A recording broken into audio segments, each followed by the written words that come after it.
Alam niyo po, kahit tayo ay nasa day 1 na ng ating pandemya, talaga namang pilit nating ibinabalik ang buhay na normal. Kahit papaano po. At isa sa mga rason dyan na nagbibigay sa atin ng pag-asa ay ang panonood ng mga sports sa ating mga television sets. At ako, talaga naman kung hindi kayo napapabangon ng maaga, ewan ko sa inyo, siguro hindi kayo mahilig sa mga laro. Pero grabe po ang aksyon sa NBA, painit ng painit. Ngayong umaga po, game number 5 ng Western Conference Semifinals.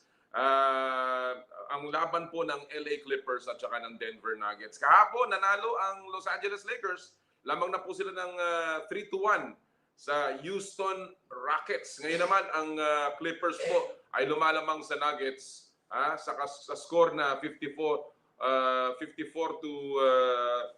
checkin natin yan para mabuti. Kasi maraming nag-aabang nito ito pong score ng NBA, 56-44. Lumalamang po ang Clippers sa kasalukuyan sa likod ng 14 na puntos ni Kawhi Leonard. Alam din natin mga kaibigan na yung Milwaukee Bucks, yung pinakamagaling na team noong regular season. Sila pinakamagandang record. Meron silang all-star na Chris Middleton at malamang 2-time MVP na si Giannis Antetokounmpo, napasibat na po. Tinalo sila ng Miami Heat 4-1. Nakaisa lang. Nakaisa lang mga kaibigan. Yung pong Milwaukee Bucks na akala ng marami ay papasok sa NBA Finals. 2 sunod na taon na sila ang merong pinakamagandang record, pero wala na po sila sa playoffs. Umuwi na sa Milwaukee ang Bucks at sila ay pinauwi ng Miami Heat ng ating kababayang Phil-American coach Eric Spoelstra sa pangunguna of course ng kanilang all-star na si Jimmy Butler.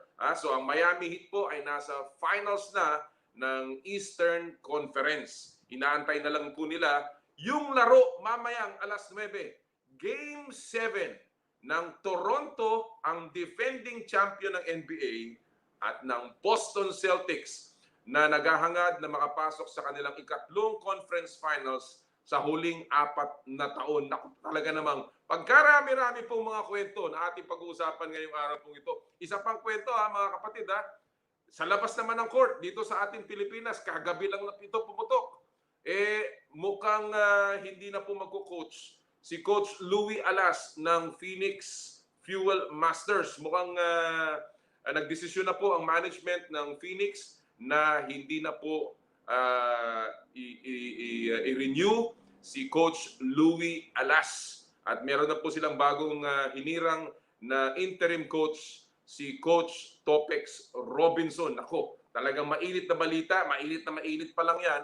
At hinahanap pa po ang reaksyon, although nagsalita na si Coach Louie Alas kagabi at ating pong pag-uusapan mamaya yan. Ang dami pag-uusapan ngayong Sabado po ng umaga. Again, lagi po namin sinasabi, gawin niyo po kaming kasama ng inyong agahan.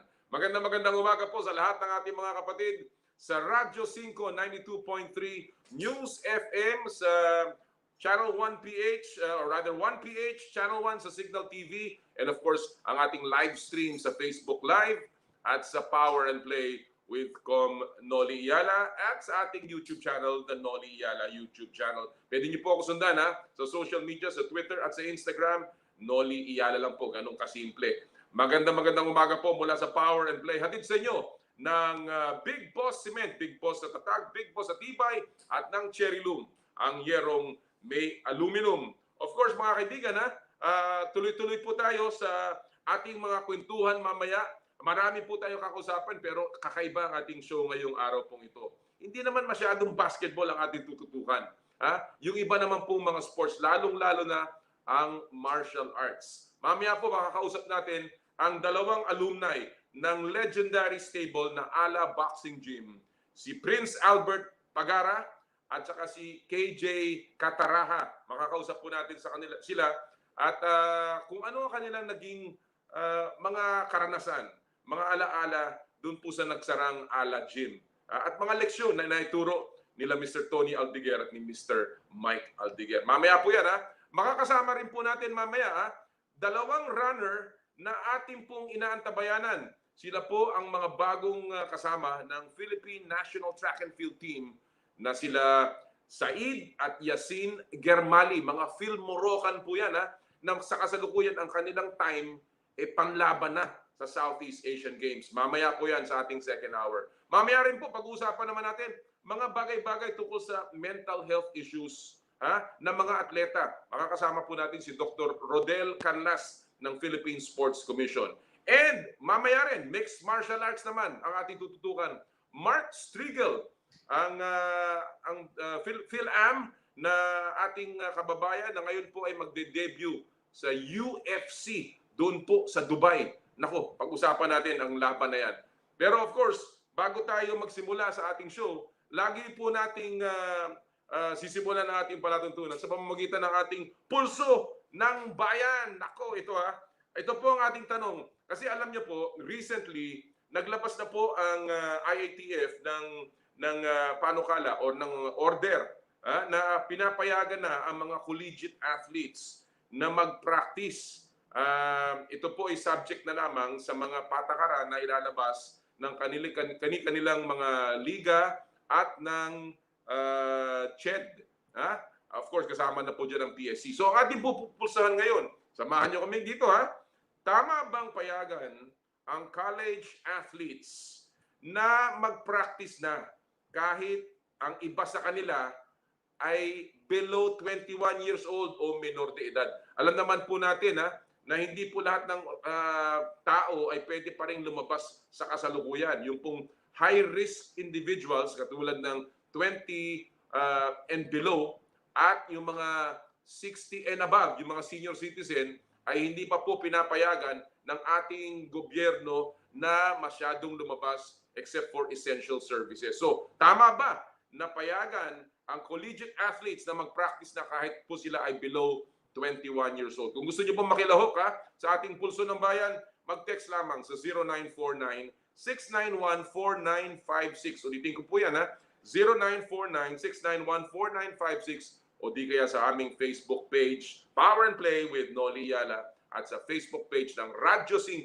92.3 News FM. Alright, mga kaibigan, ready na tayo magsimula ng ating show. Marami na naman tayong tatalakayan, pero syempre, sa simula, laging kailangan mabilis ang ating pace. Ang ating unang papasok po, of course, ang ating paboritong fast take segment ng Power and Play. At ang ating po magiging panauhin sa fast take this morning, nako, mga batikan.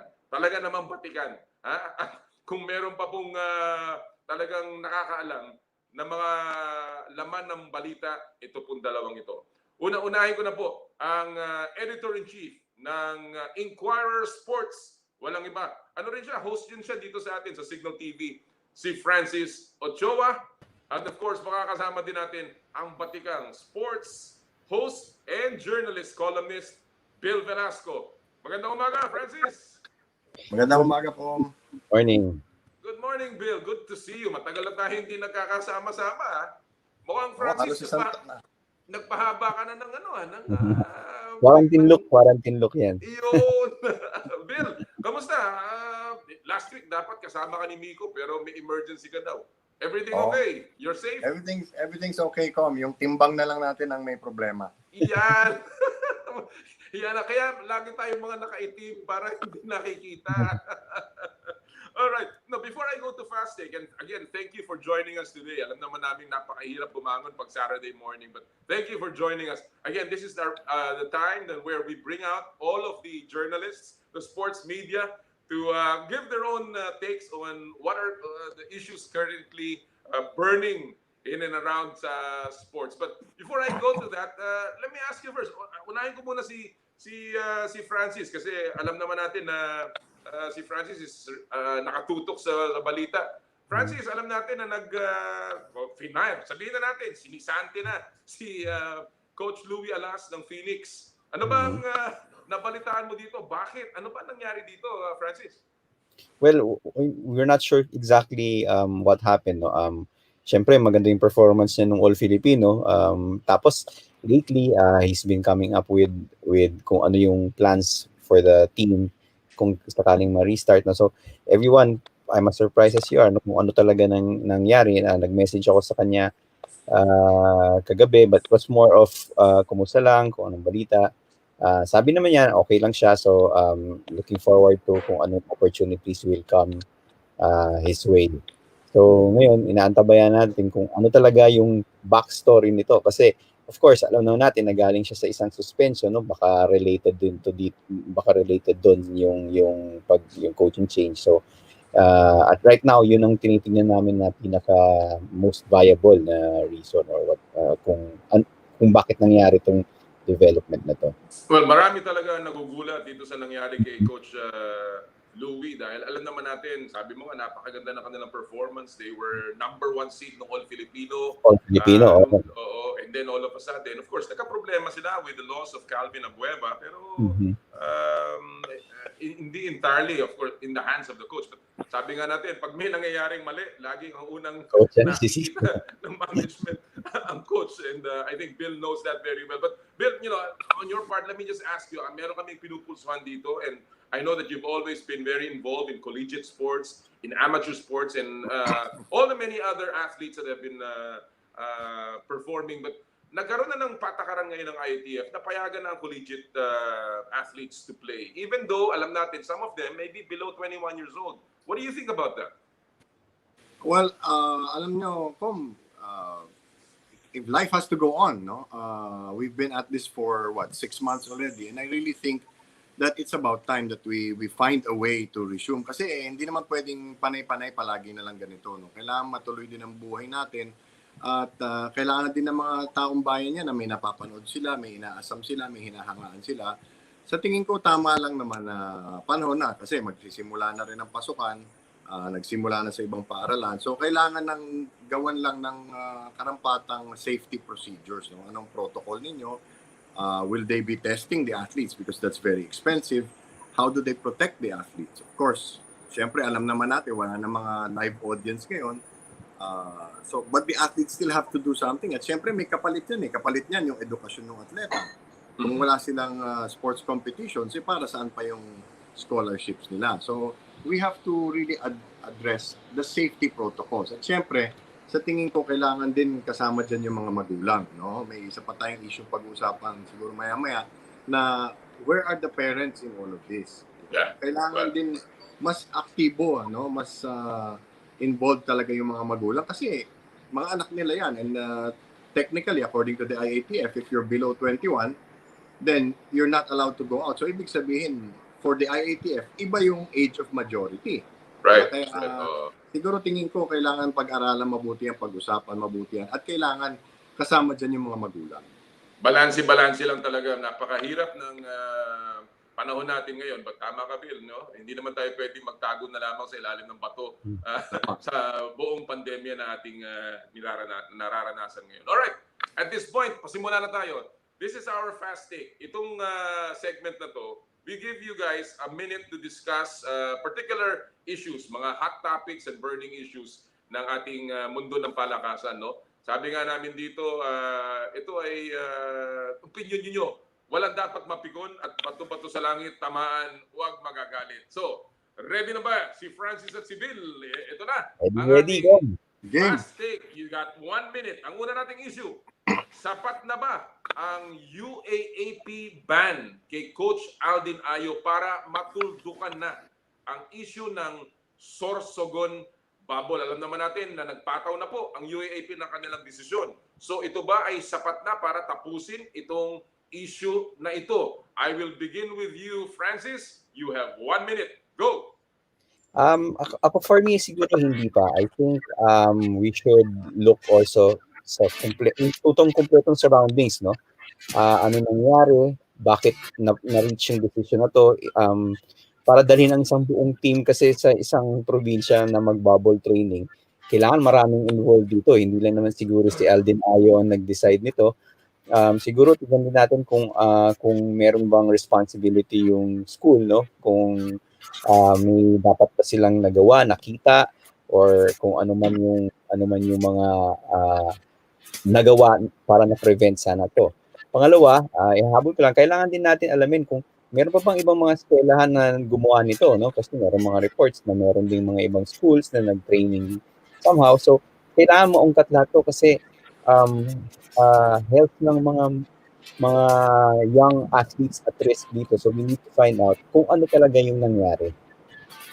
Very good. Well, alam nyo, hanggabi nag-issue ng statement si Coach Aldinayo. Sabi niya daw, oo, inappropriate yung naging penalty sa kanya. Alright, so tingnan natin ang issue mula sa punto de vista ni Bill Velasco. Ulitin ko, Bill, sapat na ba ang UAAP ban kay Coach Aldinayo para matultukan na ang tinaguriang Sorsogon bubble? You have 1 minute. Go, Bill. Sa tingin ko, hindi dahil una-una may nilabag na batas. No? The quarantine laws were violated. Pangalawa, why the choice of Sorsogon? Bakit doon? Marami naman lugar na pwedeng puntahan. Pwede naman silang pumunta ng Subic, ng Clark na mas nakakasigurado silang walang ibang tao doon. Pangatlo, ano na ba talaga ang nangyari sa mga player? Iba karapatan nila yon. Pinilit daw silang pumirma ng mga waiver, babawasan daw yung allowance pag hindi sumama, yung mga sumama, hindi pinauwi. Maraming paglalabag sa karapatan ng mga bata. No? Gaya ng sinabi ko kanina, nasaan ang mga magulang nito? Bakit hindi sila nagsasalita? Natatakot ba silang mawal ng scholarship yung mga anak nila? Pero ang katotohanan yan, public safety issue yan. Kahit papirmahin mo ng waiver yung mga bata, it does not cover the larger issue of public safety and health. Paano kung may nagkaroon ng COVID sa mga bata? Paano kung may nagkasakit, may napilay, may nasaktan? Sasagutin ba ng paaralan yun? Dapat alamin natin to. Excellent points. Kaya naman talaga gustong-gusto ko itong dalawang to. Ang lalim ng analysis. Alright, let's go to our second issue of the day sa ating fast take. Ang ating tanong, alam natin lately na si EJ Obiena, yung ating trackster na ngayon ay nagkakampanya sa Italy, ay patuloy na nagpapakitang gilas na he won a gold medal recently. Ang kanyang records, kanyang mga pole vault ay pataas na pataas. And he is the lone Filipino in track and field right now na nag-qualify sa Tokyo Olympics. Ang tanong, sa ganda ng pinapakita ngayon ni EJ Obiena, how do you like EJ Obiena's chances of winning the first Philippine Olympic medal? Gold or otherwise? I'll give you 1 minute, Bill. You start. Go! Okay, unang-una sa lahat, ang magandang balita, may panahon pa si EJ para pagandahin lalo yung performance niya. The bad news is, malayo yung world record, which is 6.17 meters. And it was only set in February this year by Armand Duplantis. The good news is, mas mababa yung Olympic record na 6.03 meters. And if you look at the personal best of EJ, nagsimula yan 5.55 meters. Ngayon, nasa 5.74 na yung pinakahuling tinalon niya. Kaya may panahon pa siya. I am sure that he will medal. Maganda ang support system niya. May suporta siya ng Philippine Sports Commission at ng PATAFA. At nakakasanayan na niyang makalaban yung mga world record holder, yung mga Olympic medalists din. So yung kumpiyansa niya nandun. In fact, in the next few days, he's going to be in 4 different competitions. Kaya aktibong-aktibo siya ngayon. Lalong nahahasa yung husay niya. He will medal for sure. Sana lang nga gold. Well said. That, of course, tayong lahat ay umaasa pa sa iba nating mga atleta na papasok din sa Olympiada. Hopefully, may madagdag pa dyan because recently, ang ganda rin ng takbo ni Christina Knott. And of course, meron pa ng mga naghahabol ng mga boksingero na sana ay makapasok sa Olympics. Alright, Francis, ito, ulitin natin yung ating second issue dito. How do you like Obiena's chances of winning the first Philippine Olympic medal in a long, long time? Francis, you have 1 minute. Go! Okay, for me, maganda yung performance ni EJ. The fact that he won a gold medal is very positive.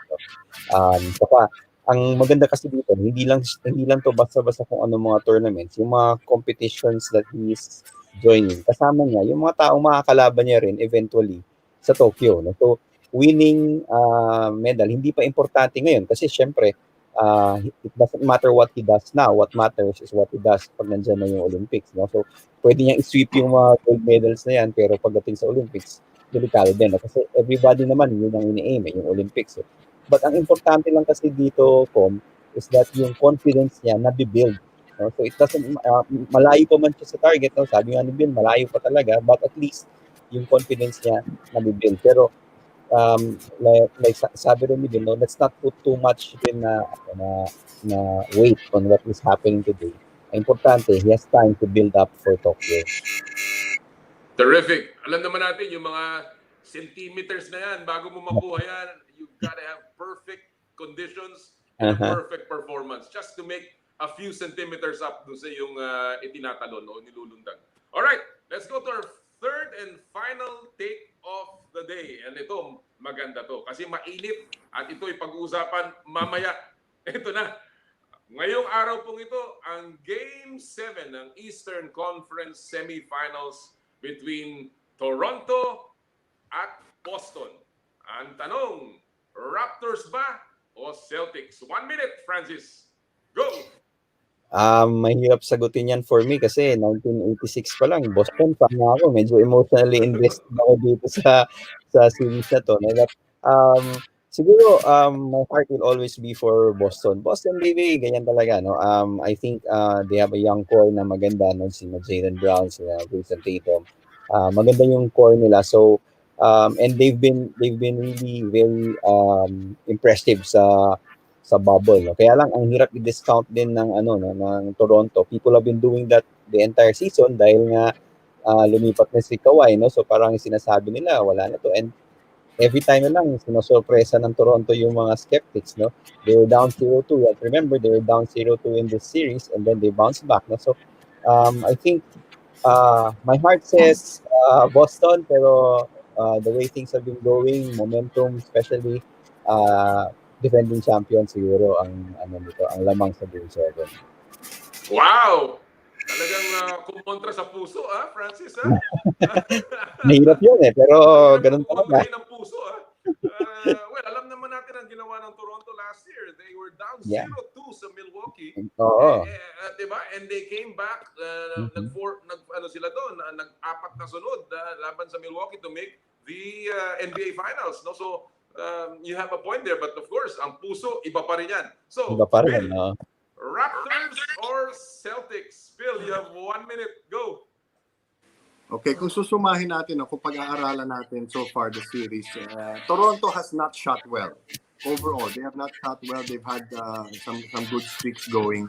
That's the first thing. Pangalawa, pag tinignan mo yung front line nila, for example, si Mark Gasol has not even hit half of what his production has been points-wise during the regular season. So, it is just one game. Kaya kung sinasabi ko, pag isang laro na lang ang pinag-uusapan, experience always prevails. Yun ang tingin ko mangyayari dito. Now, for Boston, tama, maganda yung grupo nila. Very athletic, very strong. They have a proud heritage.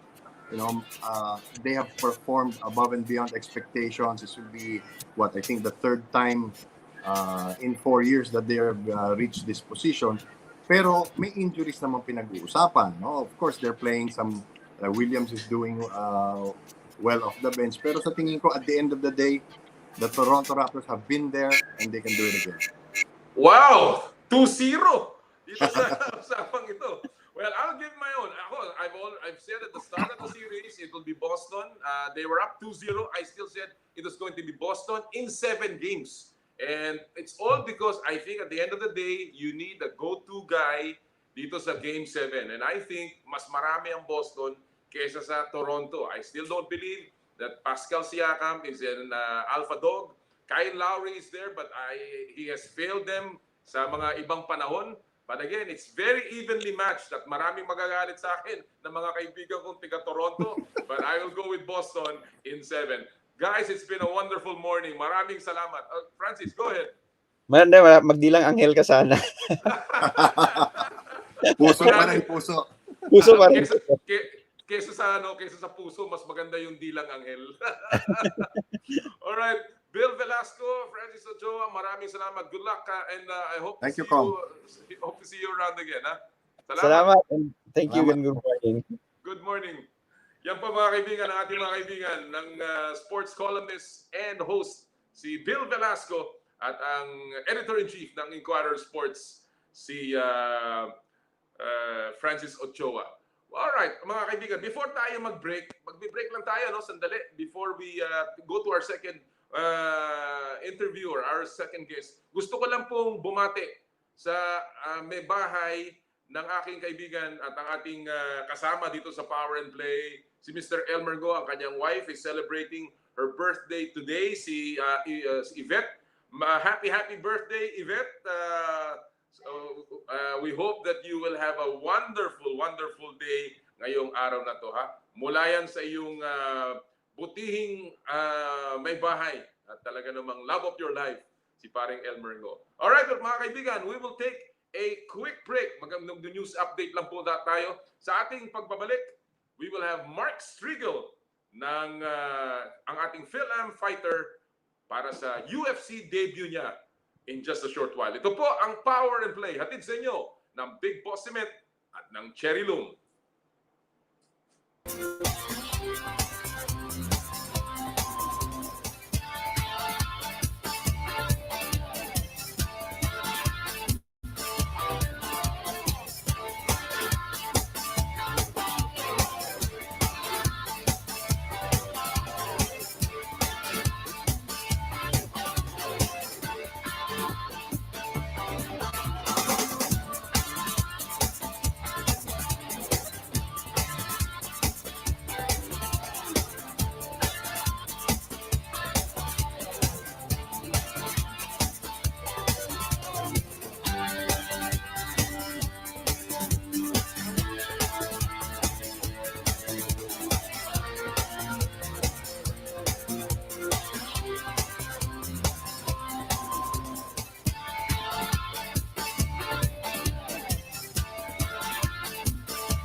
Mga kaibigan, binabati po natin ang mga maaga nating suki ng mga nanonood sa atin. Si Alex Fuentes, lagi nating kasama yan dito sa Power Play. Magandang umaga po sa inyo.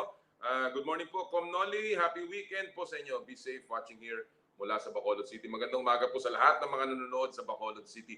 Doc Aga Mohem, magandang umaga, Power and Play and Com Noli. Kape tayo. Naku talaga, yan ang kailangan natin ngayon. Pahingi ng kape. Joy, si Joy Abaha is watching. And of course, si Ma'am Ann and si Daddy Gani dyan po sa Binangonan. Good morning, Mami. Good morning, Daddy. Magandang umaga po sa inyo. Nabati nga pala natin ng happy birthday ang ating isa sa mga partner dito rin sa Power and Play, si Dines Regner. Happy birthday, Mare! Sana nag-enjoy ka nung birthday mo. Pahinga lang, relax lang. Alright, mga kaibigan, doon sa mga nanonood po, nag-aabang sa resulta ng Clippers laban sa Nuggets, lamang po pa rin ang LA Clippers. Kanina chinek ko, 8 puntos ang abante ng LA Clippers in the third quarter. Maaga pa pero mukhang pumapalag, lumalaban kahit papano itong Denver Nuggets. At this point, mga kaibigan, we will now bring in our second guest. Well, he is a guy that many of us know because he gave us a gold medal back in the Southeast Asian Games in Manila last December. Of course, he is an MMA fighter and now he will be making his debut in the main stage, yung pong UFC. And we have with us this morning no other than the Phil-Am MMA star, Mark Streigl. Mark? Hey, what's up, guys? How you doing, man? Thanks for having me. Good morning. How are you?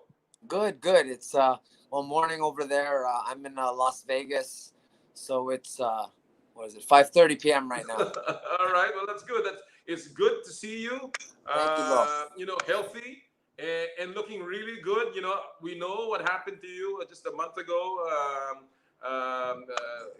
contracting the deadly virus. And Yes. that, of course, led to the cancellation of a fight that was supposed to happen last month. But let me ask you first about that.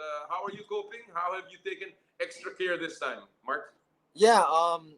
Well, of course, it was horrible to contract COVID and also to get it just a few days before my scheduled bout. So I was supposed to fight on Saturday, and I was already checked into the UFC hotel for the fighters. And on Wednesday, I tested positive. So just 3 days before the fight, I tested positive. And then just to make sure that it wasn't a false positive, they tested it again. And the second test came back positive as well. So it was clear that I had COVID at that point. And yeah, of course, it was a bummer. But, I just viewed it as a small setback. And thank God I was able to overcome the virus. And now I got a quick turnaround, and I got another fight lined up. So exactly. October 17th, and this time it's in Abu Dhabi on UFC Fight Island. So super exciting and even better, in a way. Terrific. We know that, and that's why everyone is excited back here. Thank you. I know a lot of the people who have supported you in the Philippines, being a Filipino, are obviously looking forward to that fight. But you haven't fought in a while. It's been a while. So how have you prepared? How have you taken care of yourself? And how are you preparing for this particular fight? Right. Well, I mean, I'm one of those guys that I fitness and health and just training it's a lifestyle for me. So I always stay fit. I'm always working out. I'm always exercising. Even during quarantine, of course, I did gain a little bit of weight at the start of quarantine, like a lot of people. But really, I was training throughout quarantine and just doing the best that I could given the situation. And during quarantine, I was told that I was told by my management company here in the States that if I could fly over to Las Vegas from the Philippines, that I would put myself in a very good position to get a UFC fight, and there would be a high chance that I could fight. So of course I took the plunge. I came over here and I jumped right back into training camp here in Las Vegas, and I'm working with a great team, Syndicate MMA. So I'm feeling very well prepared, and I'm feeling great. You're making that big jump to the UFC. You've played a lot. You've fought a lot here in Southeast Asia, in Asia, under the One Championship, under URCC, of course, where you were a champion. You are a champion, and of course PXC. But now you're making that big leap to the main stage in the UFC. How excited are you to finally make that that move towards the UFC? Yeah, no, it's super exciting. I believe everything happens for a reason, and I believe that it was all in good time. But definitely, definitely. I fought in so many promotions, as you said. I fought all over Asia. I made my professional debut in California, in the States, and now it's time to make that jump to the UFC. So I'm super excited. These are crazy times with COVID. And I didn't expect that I'd contract it, and I get it here in Vegas. But these times and these crazy times, they will pass. And I know that when I look back when I'm older, I'll just be like, wow, that was a wild ride. That was an adventure, and it's something that I'll be able to share with the grandkids. Yeah, well, everybody's just got to ride this out, and I'm very happy. We're all very happy that you've done that very well. Of course, you're now fighting a different guy from who you were originally supposed to face. You're supposed to face Timur Valiev, but now you're facing Nurmagomedov, and these are two different fighters, obviously. Yeah. Can you compare the styles of Valiev to Nurmagomedov, and how have you changed how you prepared for this fight? To be honest, I'm not one to study my opponents so much. I leave that more to my coaches.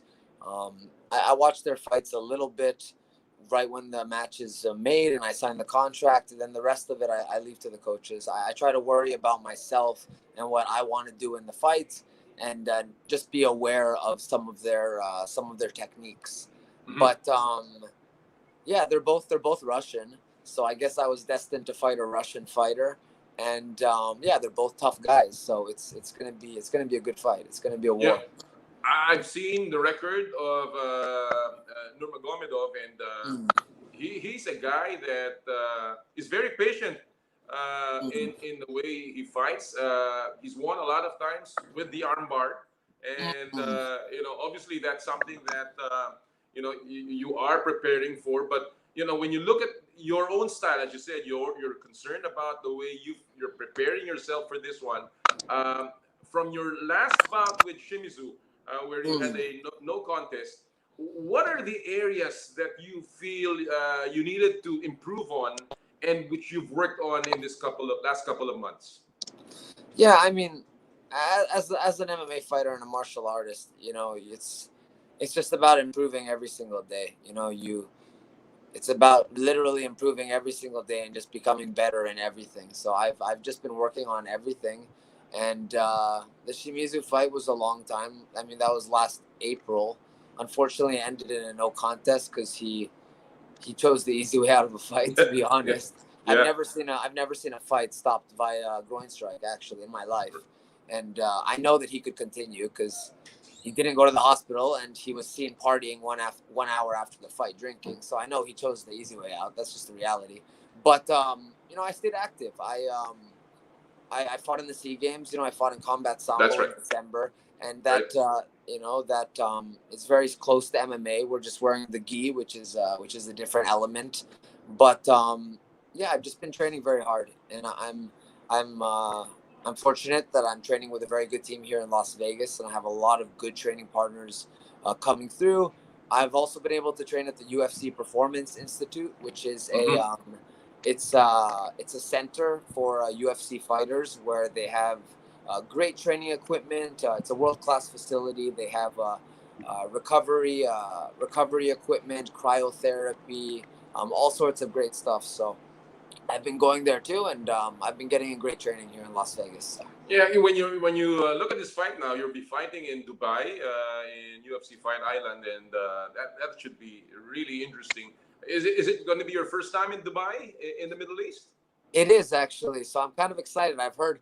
I don't know if it's true. Someone told me it's kind of like Vegas, out in there, over there. You got these big malls and establishments, and in the middle of a desert. So it'll be my first time, and I'm excited to eat the food there. I heard. Well, it's not necessarily Vegas, but it's still a very exciting city. And certainly a city that brings a lot of mystique as well as allure. So No, it's going to be absolutely, yes, it's yes. going to be very interesting. But when we look at that, and when we now realize you're going to be fighting in the UFC, does that mean that you will no longer be going back to one championship, to PXC, and maybe to the URCC? No, yeah, I signed a 4-fight deal with the UFC, so I'm exclusively fighting for the UFC, and but I will be flying back to the Philippines after this fight. I'll be flying from Dubai straight back to Manila. So yeah, I'm excited to see my family and go back home for the holidays. You know. Yeah, you actually are already based. You're fighting out of Baguio, Yes. and I guess that's an interest for many of us. Will you still be training in Baguio, or are you abandoning your gym there? Oh no! Well, to be honest, I don't really have a gym in Baguio. My family is in Baguio. My wife and my kids are in Baguio. But I do most of my training, almost all of my training in Manila. I work with Coach George Castro, Brandon Vera, the guys at Alliance PH, which is opening, which was supposed to open, but unfortunately this pandemic hit. And I train with some of the other guys at Round One and a few other MMA gyms in Manila. Right. So I do the majority of my training in Manila, but my family is in Baguio, so I regularly shuttle between Manila and Baguio. Yeah. And I guess it's still a place that you will call home, even Oh, after even after all of the success. You just talked about Brandon Vera. Yes. And you, and of course many more that have taken up the flag of the Philippines in the MMA and represented us very, very well. How is this? How do you think is this fight against Nurmagomedov and now in the UFC going to affect MMA in the Philippines? You know, I'm just grateful for this opportunity, to be honest. You know, to be able to compete during this pandemic, and yeah, I'm just very grateful for the opportunity, and I can feel the love and support from everybody back home, especially after my first fight was canceled and I got COVID. So yeah, I'm grateful to everybody back home, and I'm super excited, man. I guess really with you and Brandon and all the other MMA fighters going international and now making a name for yourself, I guess there's no other way but up for MMA in the Philippines in terms of stature and popularity. Absolutely. I believe that. You know, I mean, Filipinos, we love to fight, and we've always excelled in combat sports. And you know, MMA still is a relatively young sport, not just in the Philippines, but globally. You know, it's only been around for 30 years, almost 30 years. So definitely the level of MMA in the Philippines is just going to continue to go up. And, you know, I'm excited for that day when I'm older and, you know, I can see that there are more programs and more jiu-jitsu schools, more wrestling programs in high schools, and, you know, just more of a martial arts curriculum. Well, obviously, you've done very well, and you've really represented the Philippines well, as you've represented Asia. And then the question is, when you talk about representing the Philippines, and this is, I guess, my parting shot to you, you were part of the Philippine team in the Southeast Asian Games in Sambo. So with this step now that you're making, are you still making yourself available to represent the Philippines in international competitions?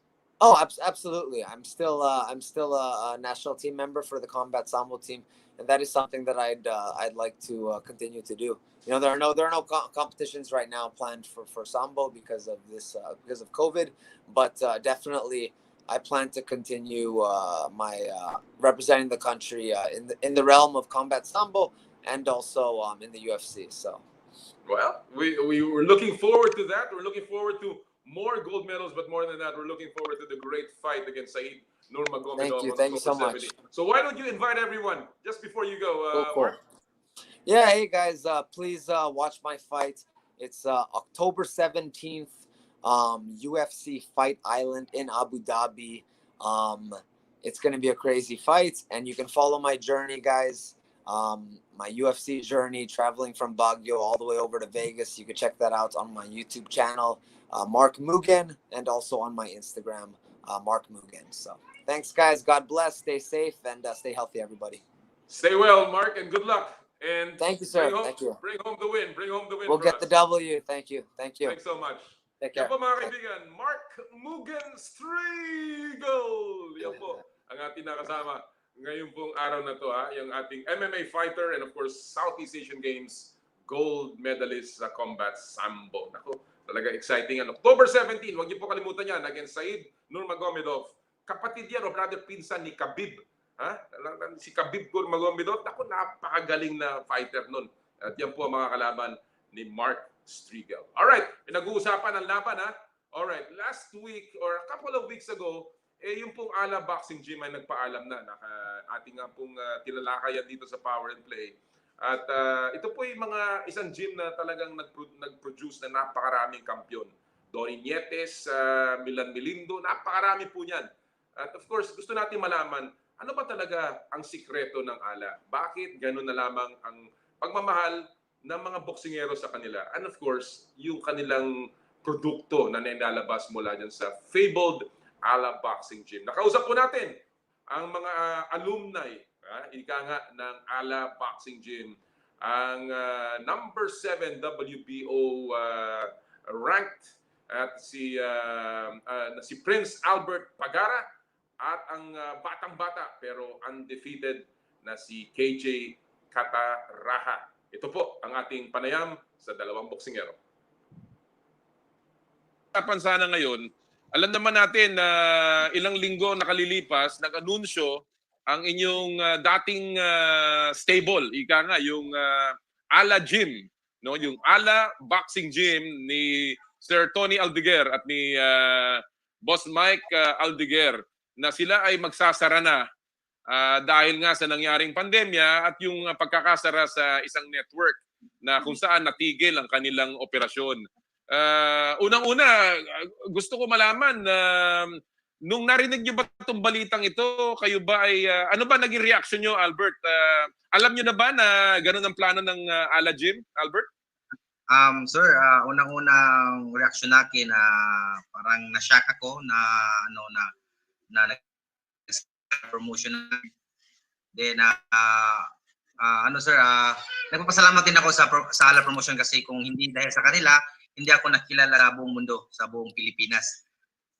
Dahil sa kanila, tumatatak yung apelido ko na Pagara. Kasi kaya dahil sa sa suporta, tapos grabe ang nila, malakas sila sa Pilipinas talaga, sa buong bansa, ang Ala Promotion.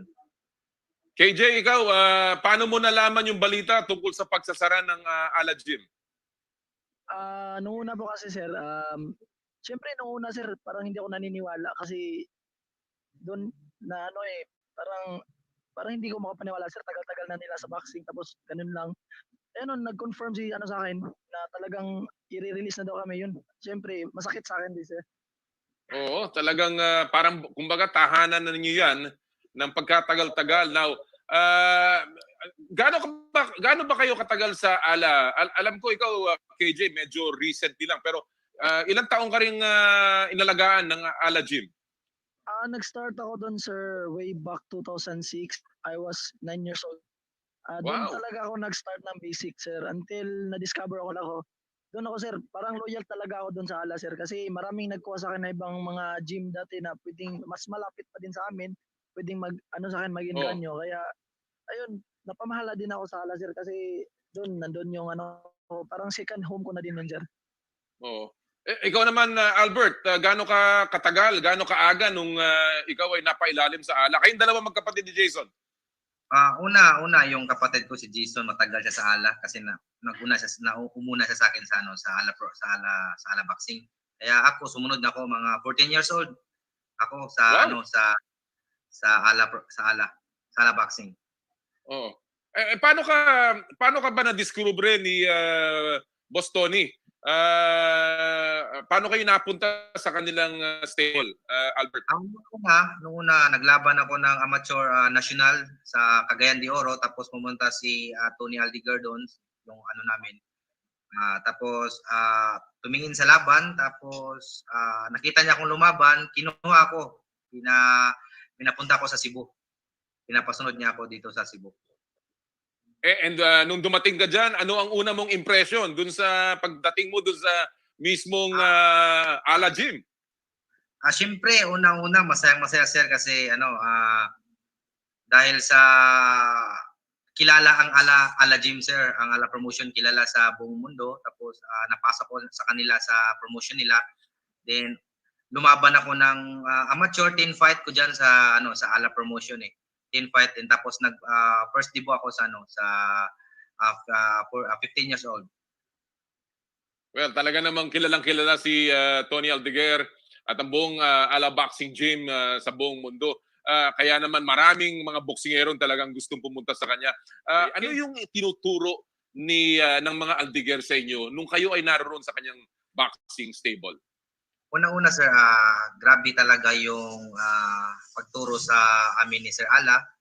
Hindi lang sa boxing yung tinuturo niya, yung sa disiplina, tapos yung panonood namin ng damit na kami, di bad boy, ganon, mga decente po ang damit po, yung gusto niya. Tapos, grabe sir, dyan ako sa Ala for 12 years o 13 years, 13 years po, grabe. Talagang napamahal na po yung ala promotion sa akin kasi unang dyan ako lumaki sir eh. Dyan ako na improve.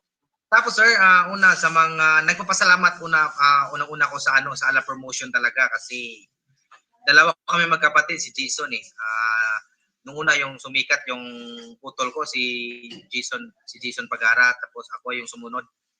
Binigyan talaga nila kami ng break po sa ala promotion na makilala sa buong mundo. May binabanggit ka kanina tungkol sa way of life na naituro sa iyo ng ala promotions. Ano yun? Ano yung klaseng way of life na yun, KJ? Kumbaga sir, tinutulungan kanilang, kumbaga kung mawawala yung boxing, inaano na sila, parang iminimulat kanila sa realidad sir na kung wala ang boxing, at least may option ka. Kaya they will offer you kumbaga they will offer you a free scholarship, free school, free studies, ganon. Especially Sir Ala, kahit sa sariling pera niya sir, sa bulsa niya sir, ino-offer niya yan sir kasi gusto talaga niyang tumulong sir. Parang yun yung nakita ko sa Ala na kumbaga hindi ko makikita sa iba sir. Yun yung nasa Ala talaga sir. Alam ko na ikaw ay nag-aral sa Cebu, 'di ba? Nagtapos ka ba ng criminology? Tama ba 'yon, KJ? Opo sir. At lahat ba 'yon ay dahil sa tulong ni Mr. Tony Aldeguer? Yes sir. Albert, paano ang buhay? Ikaw ba tumira ka kahit paano diyan sa loob ng boxing gym diyan sa Cebu? Yes sir, tumira ako sir mga 14 years old to 19 years old sir. Wow. Tumira ako pala. Bigyan mo nga kami ng konting litrato kung paano ang nakatira diyan sa gym, sa stable. Ano ang schedule nyo pamula umaga hanggang matulog kayo? Umaga sir, unang-una sa umaga sir, gumising kami ng mga 6 o'clock ng umaga at saka tumakbo. Tapos, paghapon, mga 3 o'clock, magti-training kami. Magti-training kami sa ala. Yes po, yes. Disiplina sir, may curfew pa, mga 8 o'clock ng gabi. Aba, oo. Hindi mo naman naramdaman na parang hindi kayo makalabas, parang naiipit kayo, hindi naman gano'n ang pakiramdam dyan. Hindi sir, disiplina talaga sir. Grabe ang disiplina sa ala boxing po sir kasi mga 2 oras lang tapos kalalabas, balik agad kasi may curfew 8 sir eh. Kaya very good. Talaga hindi pariwara yung mga boxer sa ala promotion po. Okay, pero yung training ninyo talagang tutok na tutok ang hindi lang ang coaches nyo, pati si Mr. Tony Aldeguer talaga nakatutok at of course si Mike, no? Si Sir Ala po talaga sir, pag siya po yung pag nandyan po siya sa every training namin, talagang kahit konting kumbaga may konting kulang, ayun talagang pinapost niya, yun kulang ka pa, pinapost talaga niya yan. Okay. Nandyan po si Sir Ala.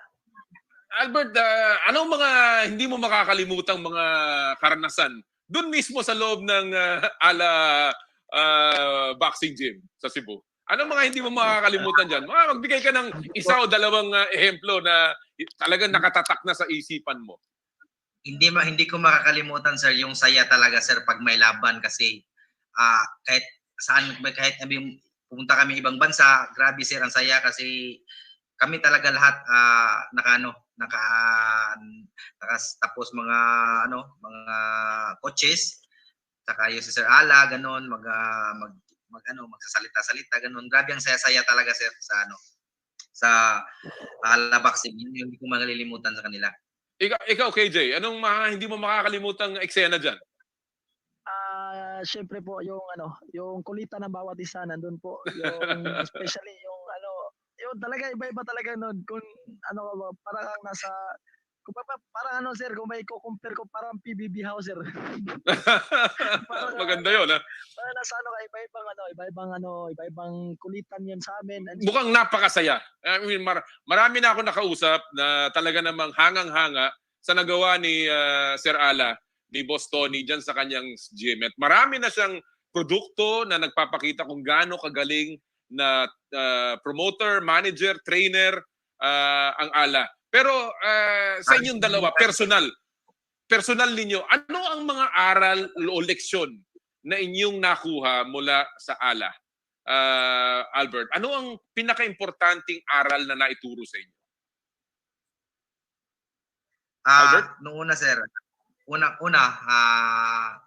grabe yung nila, grabe yung pag weigh in, yun ang mga timbang talagang kukunin mo para yun talaga yung una kong ng professional, 3 professional.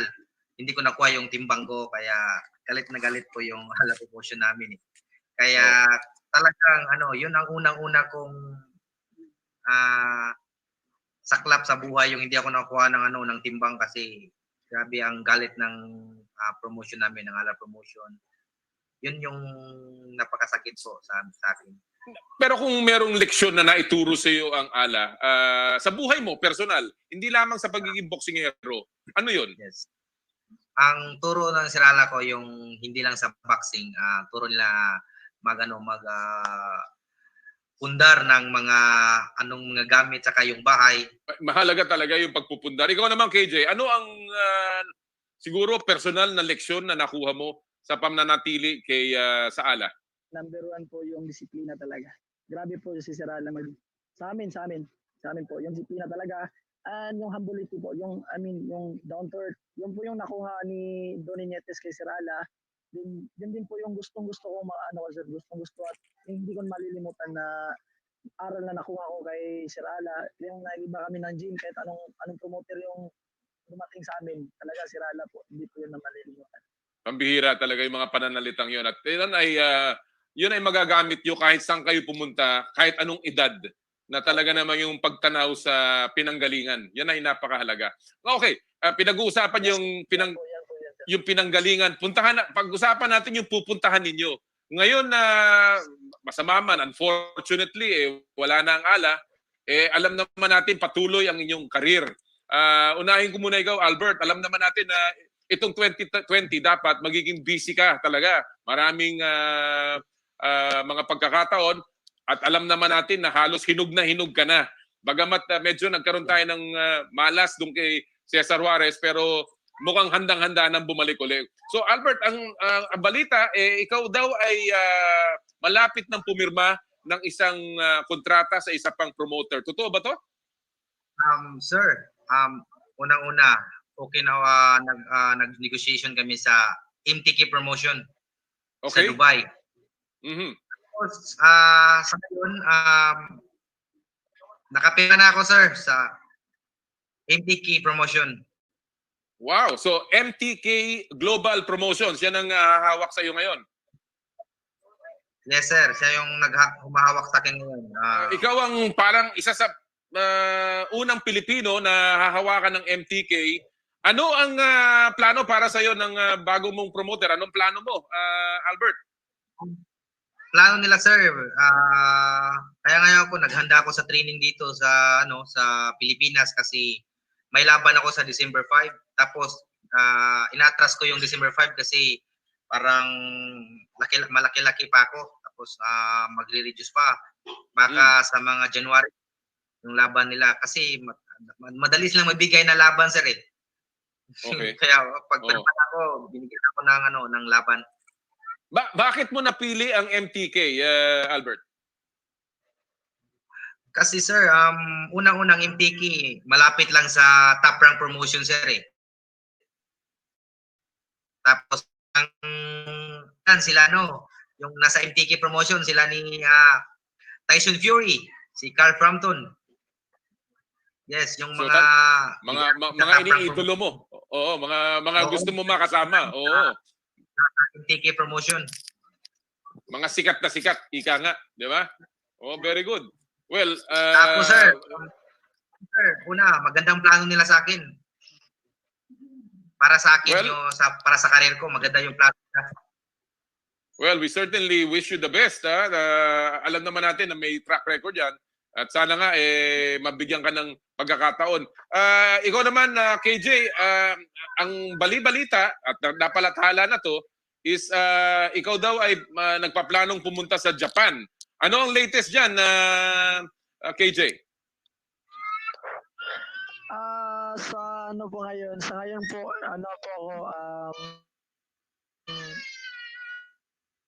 nagpaplano pa po for promotional. Actually, managerial po yung una sa akin eh. I already signed Japan-based managerial. Promoter is not yet po, hindi pa po pinag-uusapan namin.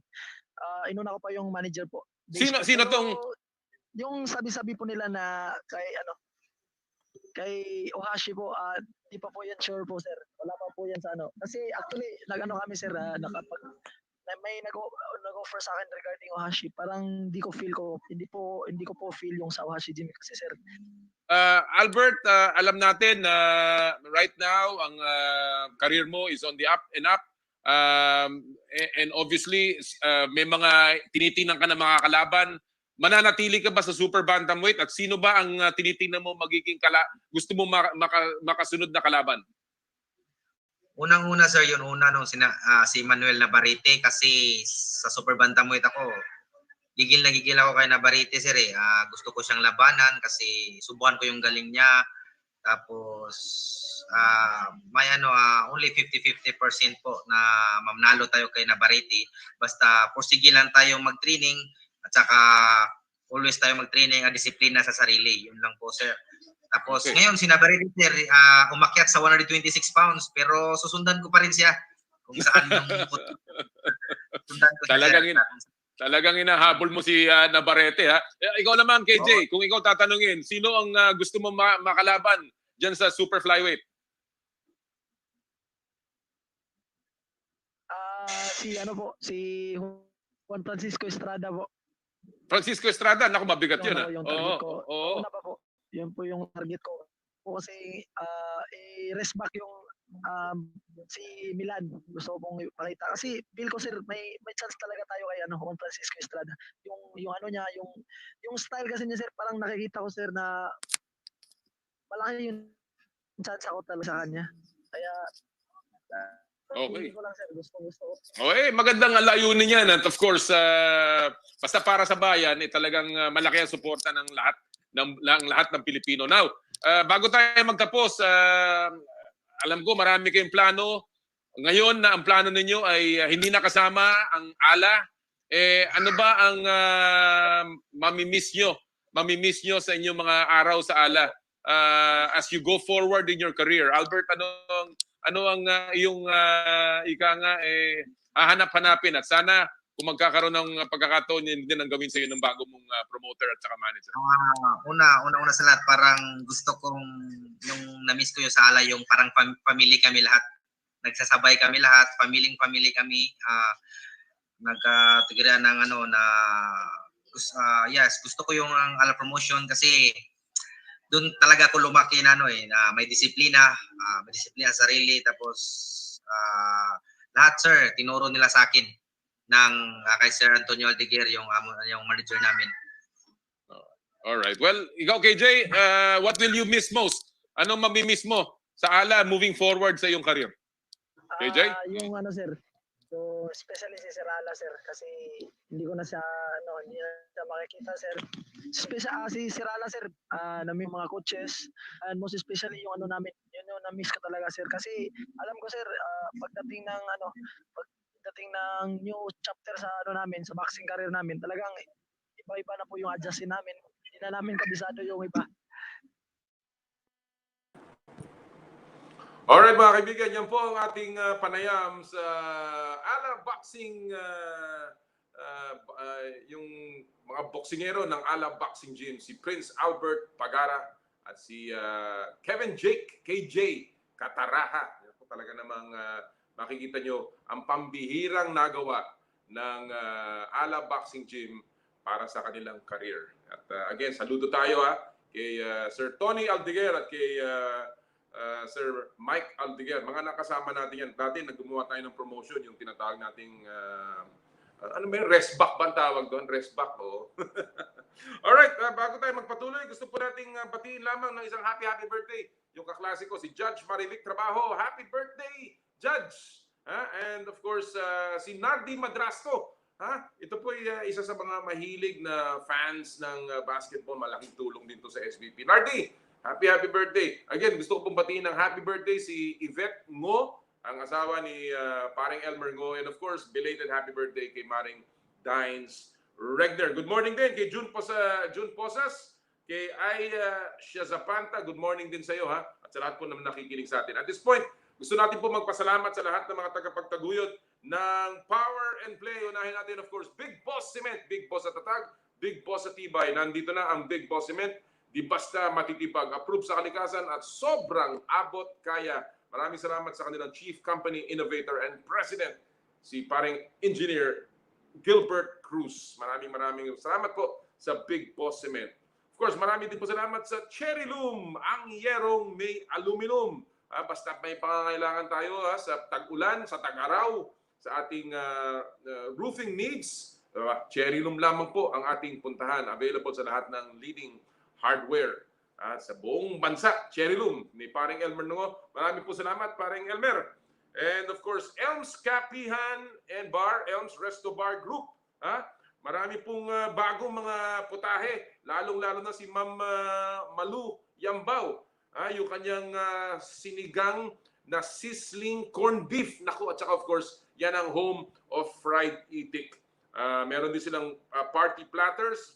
Ang Elms Resto Bar is can be seen at Quezon City branches din sa Calle Bistro Ever Commonwealth, sa Robinsons Novaliches, sa Poblacion sa Makati, and of course sa Brixton Street sa Pasig. Yan po kanilang mga numero. Tumawag lamang for free delivery sa area ng Quezon City, 8234-5554. Yan po ang Elms Resto Bar and Group. Ang sarap din ng bulalo dyan, ng kanilang, yung kanilang iba't ibang klase ng putahe, mamula almusal hanggang hapunan. Marami din po salamat, of course, sa Joyride, ang inyong kasundo sa pagtulong. Wherever you are, whatever you need, we can deliver, and we'll do it for as low as 49 pesos. So book all your delivery and pabili needs now via Joyride. Make sure you download the latest Joyride and Happy Move app. Thank you kay President Sherwin Yu. And of course, kami po ay nagpapasalamat sa ating official hair and makeup, ang Makelaj Professional School of Makeup Artistry. MP School of Makeup Artistry ang ating official makeup, and dito po sa Power and Play. Marami din po salamat kay Doc Richie Sarmiento at kay Dr. G. Sarmiento sa kanilang Skin, Face, and Body Anti-Aging Center. Have any skin concerns? Skin Now has online consultation from Mondays to Saturdays. And of course, kung kailangan nyo pong magpakuha ng inyong mga requirements, yan lang po ang inyong tawagan, 0917-890-1640. Ang Skin po ay bukas na sa Alabang Town Center at sa Wilson Street sa San Juan, Metro Manila. Maraming pong salamat sa lahat ng ating mga tagapagtakuyod. Siya nga pala, bago tayo magpatuloy, gusto ko lang po magpaabot lang ng isang pakikiramay sa aking mga kaibigan na noong pong isang linggo ay pumanaw po ang kanilang mga ina. Gusto ko pong makiramay, ang power play po nakikiramay kay Mrs. Marichu Vera Perez Maceda, ang ina po ng aking kaibigan si Manny Maceda. Kami po ay nakikiramay. Gusto ko po rin makiramay kay sa wala po ni Mrs. Luisita Del Rosario, ang mother naman po ng aking kaibigan si Algin Del Rosario, at kay Mrs. Gloria Ocampo, ina po ng aming kaibigan din si Jeff Ocampo. Kami po ay nakikiramay sa Maceda, Del Rosario, and Ocampo families sa pagpanaw po ng kanilang mga ina. Alright, at this point, mga kaibigan, handang-handa na po ang ating susunod na guest. Ito po ang pag-uusapan naman natin ngayon ay mga issue tungkol sa mental health. Napakahalaga po yan sa isang atleta.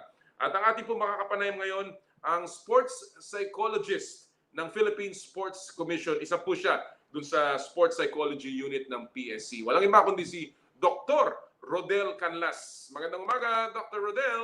Magandang umaga din po, Sir Noli. Thank you for joining us this early, Dr. Rodel.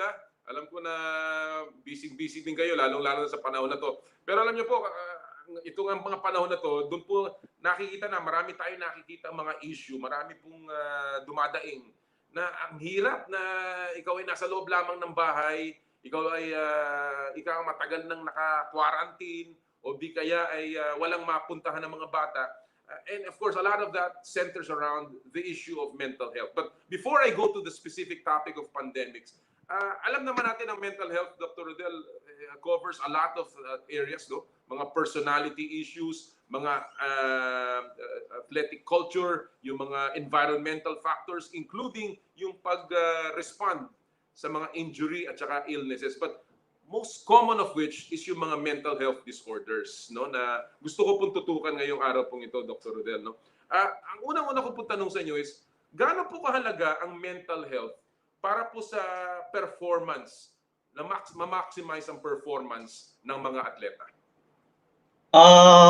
Sa akin pong opinion, Sir Noli, yung mental health, or sa Tagalog or Filipino na kalusugang pangkaisipan, ay kasing halaga po ng physical health po ng mga atleta natin.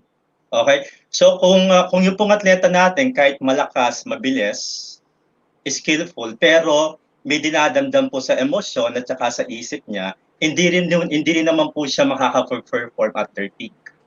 Okay? At sinasabi din po na yung mental skills or mental aspect natin, when it comes to actual competition, 90% na po ito nagdidikta kung gaano magiging kagaling yung atleta natin pagdating sa actual na competition. So kung titignan po natin, if during the competition, sabihin na natin yung atleta, may niniindang anxiety, nervyos, takot, or maging depression, talagang posible pong ma-deteriorate o bumaba po yung quality ng performance po ng atleta natin. Kaya nga po sa party po ng PSC, lalong-lalo na po yung Sports Psychology Unit, during this pandemic po, talagang tinututukan po natin yung mental health po ng mga bawat teams at saka individual atleta po natin sa Philippine Sports Commission. Sabi ko nga po kanina na napakaraming bagay na sakop ang psychology, no, ng sports psychology sa pagdating po sa mga atleta. And ang sabi ko nga, gusto ko po tutukan yung mental health disorders. Ito po yung mga eating disorders, mga depression, mga anxiety and stress ng mga atleta. Ano po ang pinaka-common sa inyo pong karanasan sa ating mga atleta? Ano po ang mga very common na mga mental health issues nila? Unang-una po, Sir Noli, masasabi ko na po yung mga atleta natin bago mapasok sa sport, mga tao din po sila, regular na tao. At dahil nga po doon, bilang regular na tao at mga atleta din, kagaya din po ng karaniwang Pilipino or tao, yung mga karaniwang mental condition na nararanasan po ng mga atleta natin, lalo-lalo ngayon na panahon ng pandemic at saka quarantine, una-una po dyan yung anxiety, pangalawa po dyan yung depression, tapos may mangilan po kami mga cases na nag-exhibit or nagpapakita na po ng mga tendency na self-injurious act or behavior. At may kaunti po kami mga cases na nagpapakita na rin po ng sinatawag nating suicidal tendency. Okay? Pero buti naman po, yun nga po, hindi lang naman po yung sports psychology unit ng PSC ang tumutulong sa mga atleta natin. Maging ibang unit po ng medical, scientific athlete services po ng PSC, katuwang po namin para masigurado natin po na ipagpatuloy, i-promote po yung mental health ng mga atleta natin. At kung meron po mga atleta na yun nga po nagpapakita ng mga sintomas at senyales ng mental health condition, talagang tulong-tulong po yung bawat unit para matutukan at matulungan yung mga atleta natin na lumabas. Okay, ma-overcome po yung mga nararanasan nilang mental health condition. Maganda po yung sinabi niyo, Dr. Canlas, na yung mga nagpapakita po ng simptomas, no? Kasi alam naman natin po, halimbawa sa kaso ng mga golfer, minsan yung dating nagagawa mong napakadali, hindi mo man lang matamaan yung bola. Nakita rin po natin yan sa isang basketball player sa NBA, yung si Markel Fultz, kung saan number 1 draft pick po ng NBA yan, napakagaling nung college. Pagdating po sa NBA, parang hindi marunong mag-basketball. At kahit ano pong ginawa nila, parang na-physical, hindi po masolusyonan yung kanyang problema. Paano po ang mga simptomas? Ano po ang common symptoms na meron pong issues ang atleta pagdating sa mental health? Okay. So kung gagawin ko po general yung mga karaniwang sintomas or senyales na nagkakaroon na po ng mental health condition po yung mga atleta natin dahil nga po sa pandemya or mga personal or relationship problem, unang-una masasabi ko po, nagkakaroon po ng pagbabago sa behavior sa kinikilos po ng mga atleta. Kasi ito po yung when it comes to behavior, kinikilos, yun po yung unang na-obserbahan po ng mga teammates, ng coaches, at maging po kami mga sports psychologists. Specific example po, kung yung atleta dati regular, hindi nagmimintis sa training, ngayon nagiging intermittent.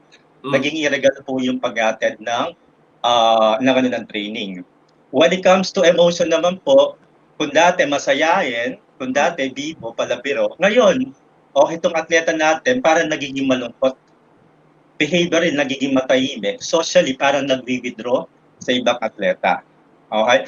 Pagdating naman po sa isipan, sa larangan ng isip, kung dati itong atleta nito may confident, okay, may tiwala sa sarili, ngayon nagkaroon ng pagdududa. Hindi lang po sa sarili, tapos hindi lang po sa sarili, pero mismo okay sa mga teammates niya, sa mismo larangan ng sport niya. Okay?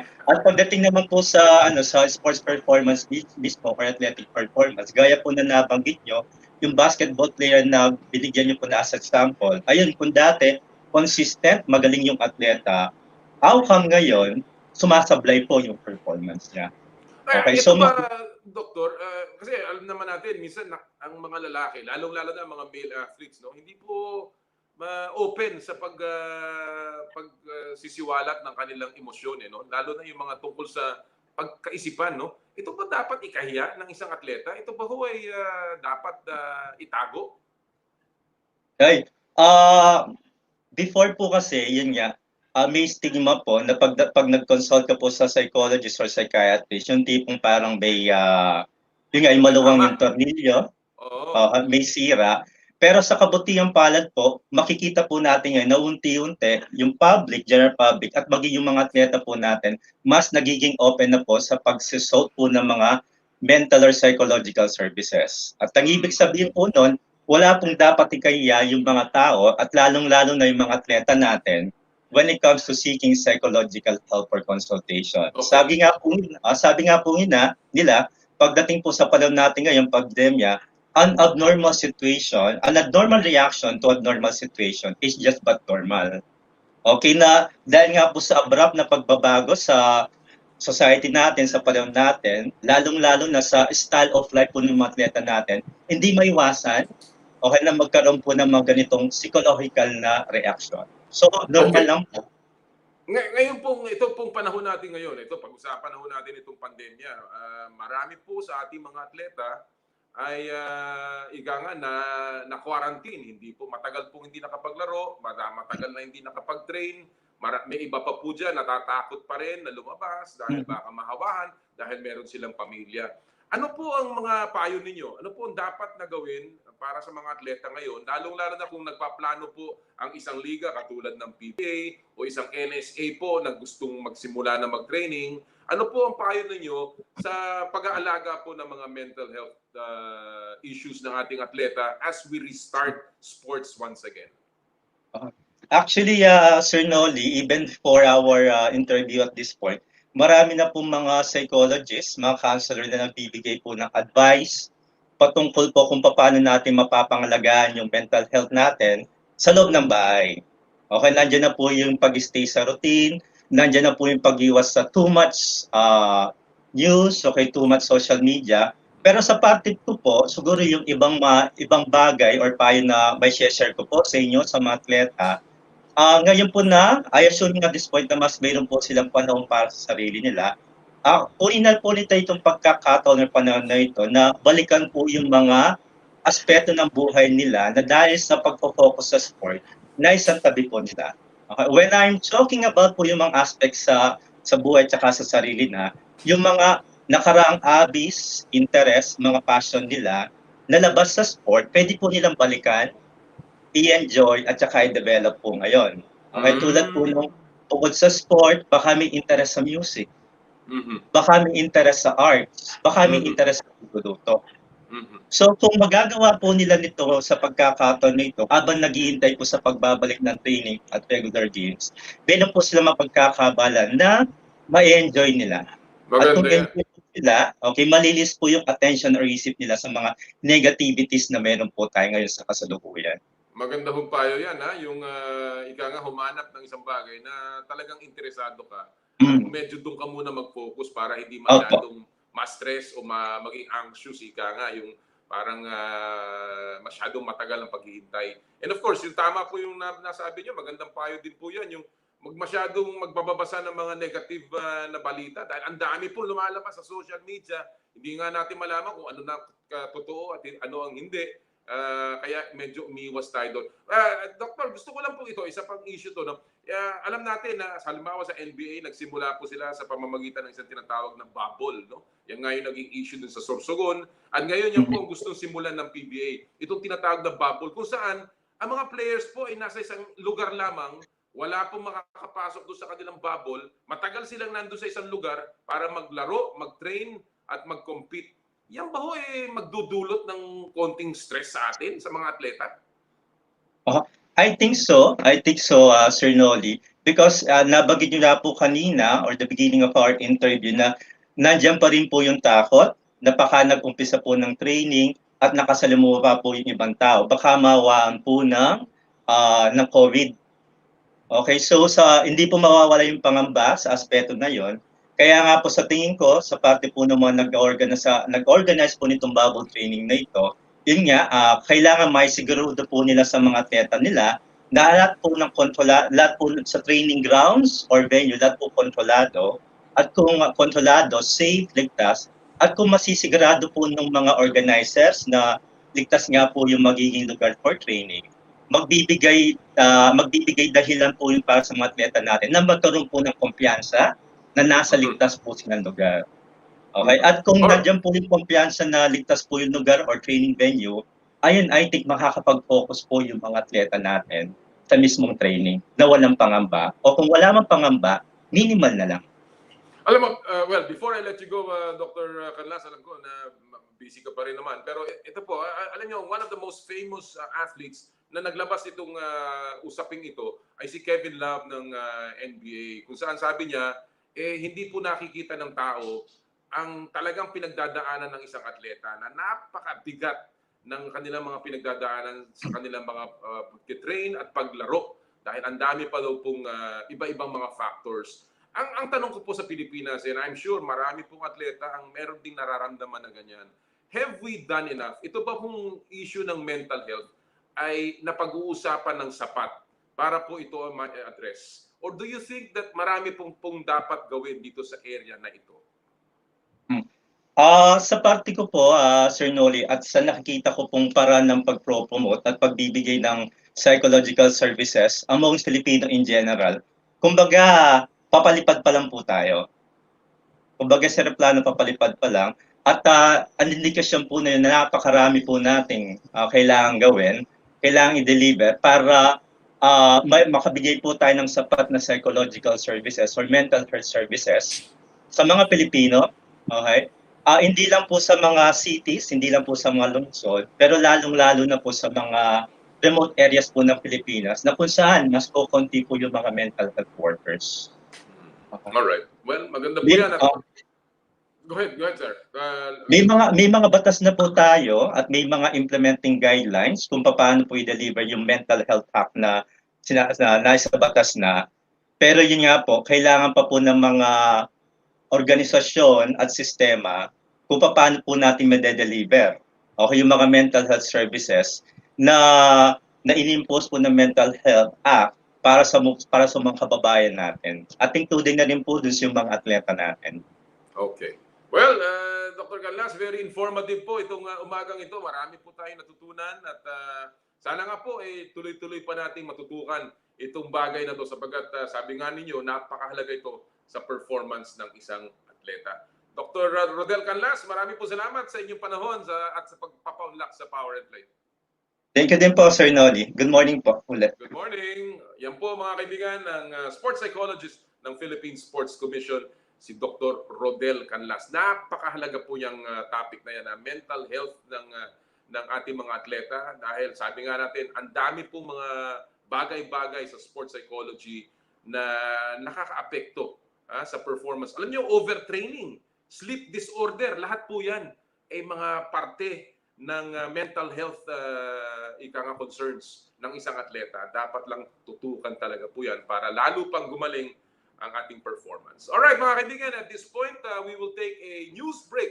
At tayo po'y magbabalik sa ating pagbabalik ang ating interview with the Germali brothers ng Philippine Track and Field. Ito po ang Power and Play, hatid sa inyo ng Big Boss Cement at ng Cherry Loom.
Alright mga kaibigan, nagbabalik po ang Power and Play ngayong araw ng Sabado. Binabati po natin lahat ng mga nakatutok sa atin. Si Paulo ang Argel. Good morning po sa Radyo 5. Magandang umaga, Paulo. Magandang umaga din kay Ana Barido, ang ating taga-MP, School of Makeup Artistry. Good morning po, Sir Noli, sabi niya. Ryan Laksano, good morning po from Taal, Batangas, sa Bayan. Magandang umaga. Kamusta po kayong lahat dyan sa Batangas, lalo na sa bayan ng aking amang Tanawan, Batangas. Kinakamusta rin po natin, si Ana Mohe is watching. Makakalabas ka na ba? Of course, si Enteng, Reto yan.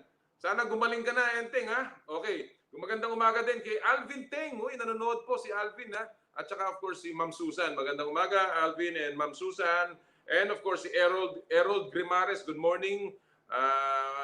Kudos to your team for a very informative show today. Si producer Gab Malyarian at saka si Santi Santillan. Hindi po si Santi, Mike Santillan po yan. Alright, at kinakamusta ko rin po lahat ng mga TODA Federation Presidents sa San Pablo City. Si Calito, magandang umaga yan. Si Karoman, nandiyan na ngayon si Roman. Si Kalui, and of course, si paring Rico Meneses, nandun po ngayon sa San Pablo para sa Joyride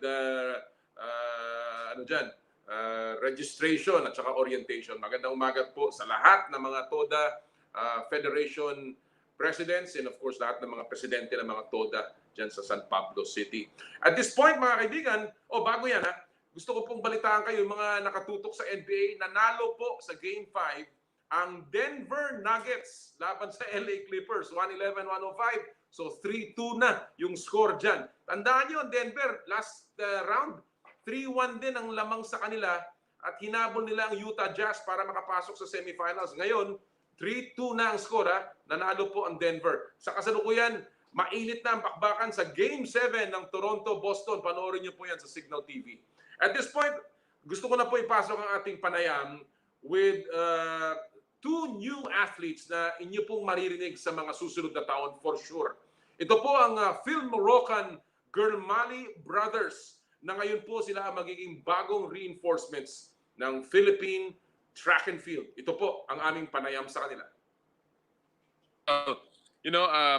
Before I go into the little background or the background of the two of you, first of all, I guess you have to introduce, because not too many people know you here in the Philippines. So Said is obviously the older one. Said, you are in the lighter shirt. And Yasin, you are the younger one, correct? Yep, yes. Okay.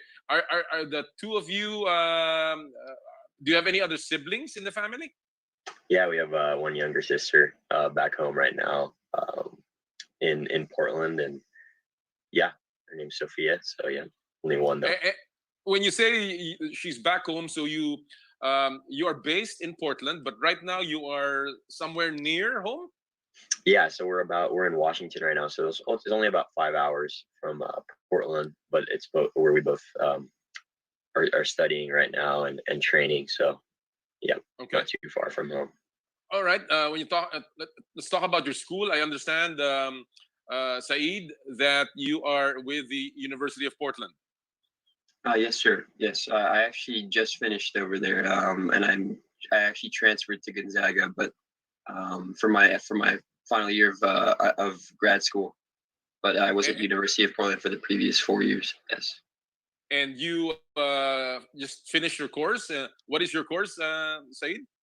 I finished my finance and marketing degree for undergraduate, and now I'm doing an MBA program for Gonzaga. Wow. So another 2 years, 1 or 2 years in school? Yes, sir. Terrific. Terrific. And Yasin, you are still currently enrolled at Gonzaga? Yep. I'm going to finish up, looking to finish up my undergrad degree, hopefully at the end of this year.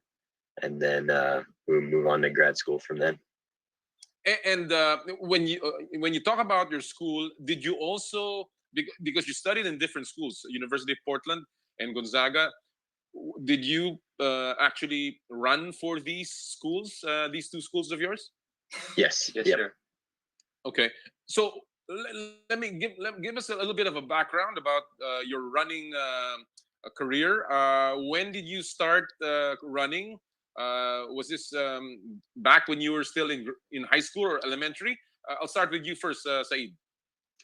Yeah, I guess like started really taking it seriously around high school, around early high school. I think my sophomore years when I fully bought into running. Initially, I was playing basketball and tennis, and I guess I found running, and a few of the coaches in our school said, "Hey, you should really try this. Maybe you'll be good at it." And we kind of just jumped in for fun, and I guess Yassine jumped in like a little bit after that. But yeah, I was in high school around that time.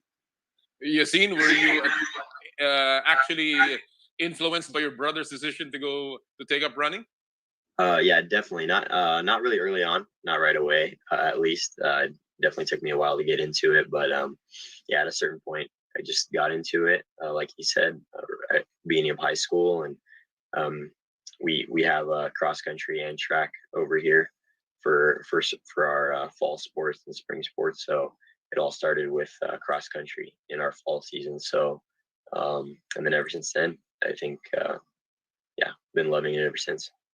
Well, we know that you are middle to long distance runners, but what started you off? Were you already in those races or those events, or did you start off with the commonly, the more common and the more I guess attractive races like the shorter distances?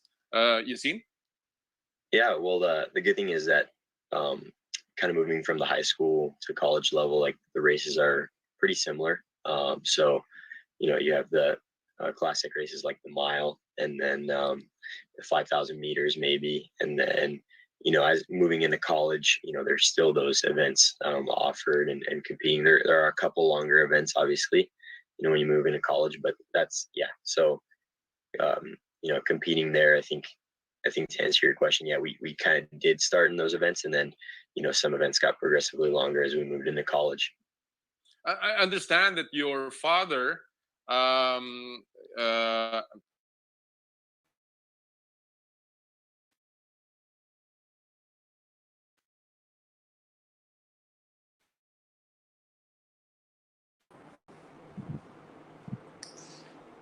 Alright mga kaibigan, medyo nagkaroon tayo ng konting problema sa ating recorded interview with the Germali brothers. Alam niyo po sila nasa sa Oregon, kaya medyo kailangan nating i-tape sila kasi masyadong maaga itong oras na to kung kung sila po ay magiging live ang interview. Kaya po, tingnan natin kung mababalikan natin yung ating panayam doon sa Germali brothers. Samantala mga kaibigan, doon sa mga nanonood o gustong tumutok sa laro ng NBA, sa kasalukuyan po lumalamang ang Boston Celtics laban sa Toronto Raptors sa first quarter ng Game 7.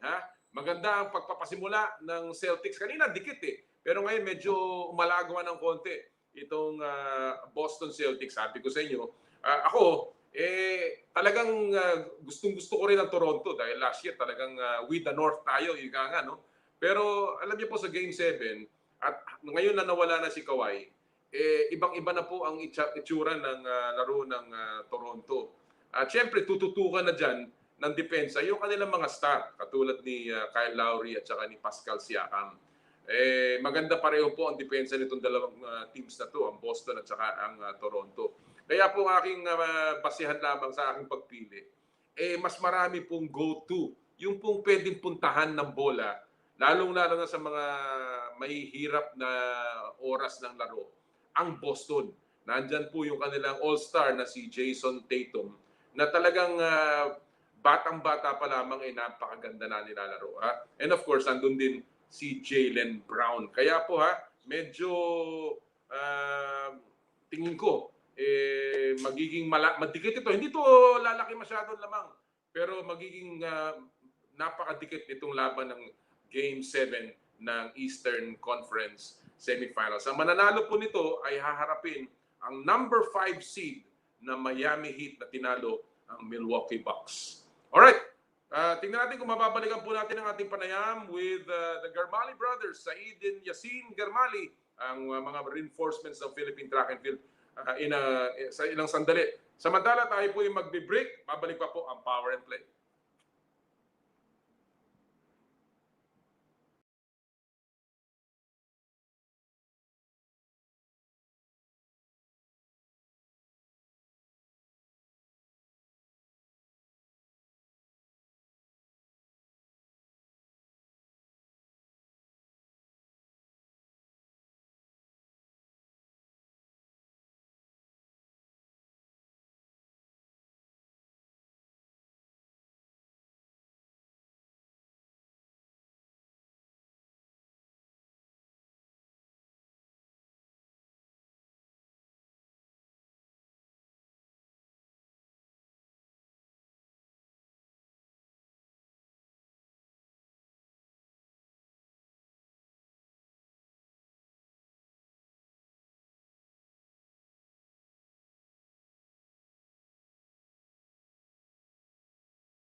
Alright mga kaibigan, nagbabalik po ang Power and Play. Kami po humingi ng paumanhin na nagkaroon po tayo ng konting technical problems dun po sa ating studio.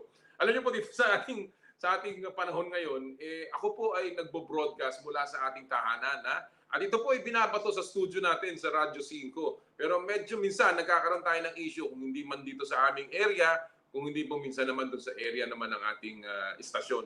Kaya po kami humihingi sa inyo ng paumanhin okay, mukhang naayos na.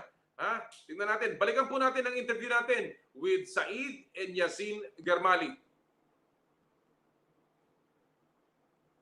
But also just being there and just being super supportive, whether it's in athletically, emotionally, financially sometimes. But yeah, she's always just been there as our rock, and we really are very grateful for what she does for us in the sport as well. Did you grow up in a Filipino atmosphere, in a Filipino home? As in, you would celebrate Filipino traditions and eat Filipino food?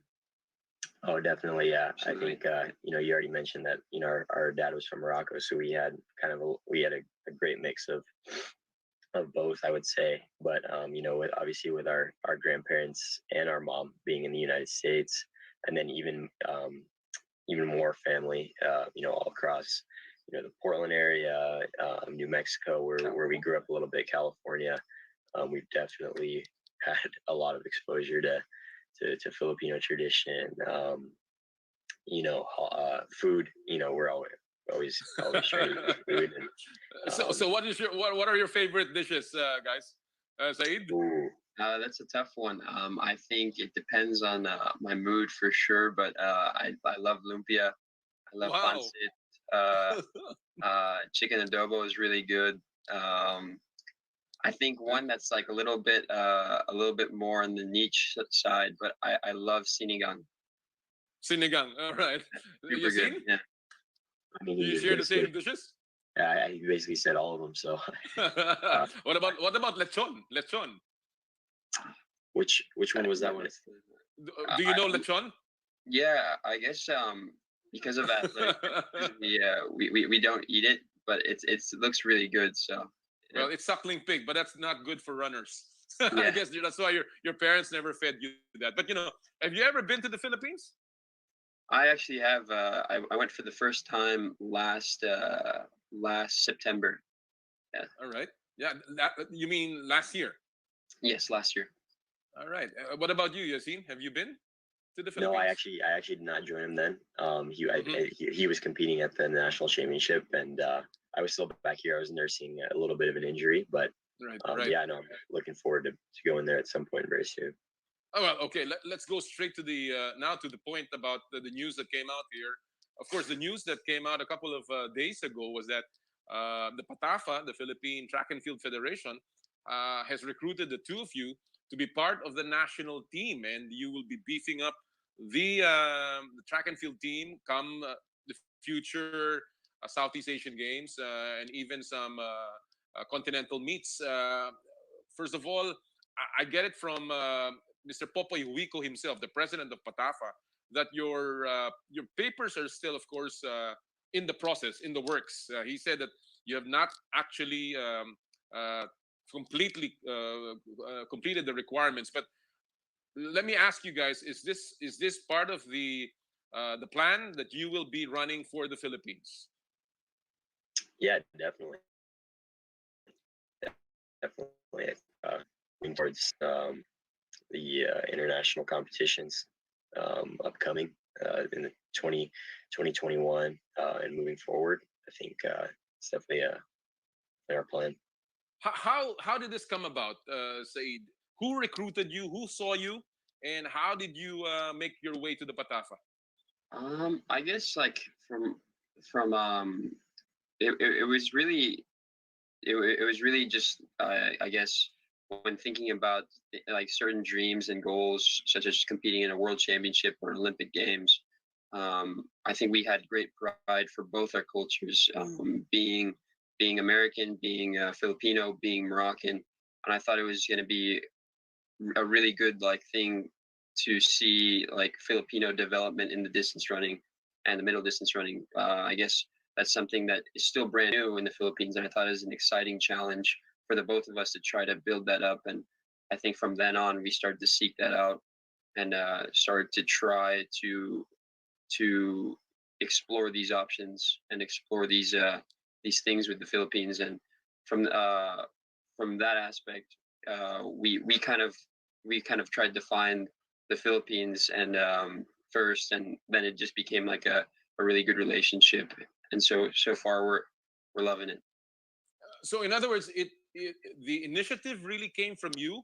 You sought out the Track and Field Federation here, and things started to roll. Is that the way it happened? Because that is very impressive, considering that you have many options, and yet you sought out your mother's homeland. Yasin? Yeah, no, like kind of like what my brother said. It's been a process. Just kind of figuring out.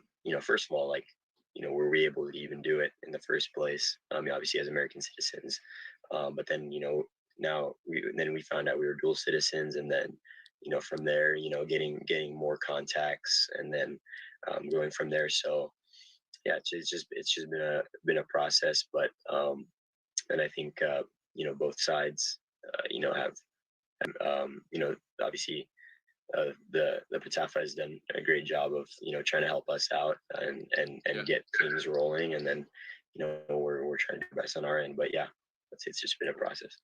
PATAFA tells us that you actually were supposed or scheduled to participate in the last Southeast Asian Games in Manila. However, because of certain injuries that happened and unforeseen circumstances, things were delayed, and that's why your papers weren't immediately processed. What happened when? What happened to derail your plans during that time? Well, I was actually in the Philippines. I went to go compete at the national championship over there in the 1500 meters, and uh, I came and I went to try to qualify for the team, and luckily I won the race. And but unfortunately, during my NCAA season here in the U.S., I came across a little injury that kind of sidelined me for quite some time, and it just wasn't going to be. I wasn't going to be able to be ready for the Sea Games, and it was really hard to not be able to try to compete and try to get a medal for the Philippines at that time. Hmm. Okay. Yassine, were you ready then, or you were still? Well, at that point, you were still competing for school, so you were not allowed in 2019. Yeah, no, I mean, like I said, I was nursing an injury when he competed in the as a Okay. national team. So I think that Right. kind of already it kind of excluded my eligibility because I was pretty healthy, going into that spring or winter and spring season. Right. But I wasn't able at that time in the when he competed at the national championships to make that team. Uh, All yeah, right. Well, like I mentioned, and you said this, you have the opportunity to actually take the program, to take your running to the United States as an American citizen, to Morocco, which is the land of your father, but you decided on the Philippines. And again, it is amiable, it is admirable, and obviously the Philippines will gain a lot from this. But in the end, what tilted your decision towards that?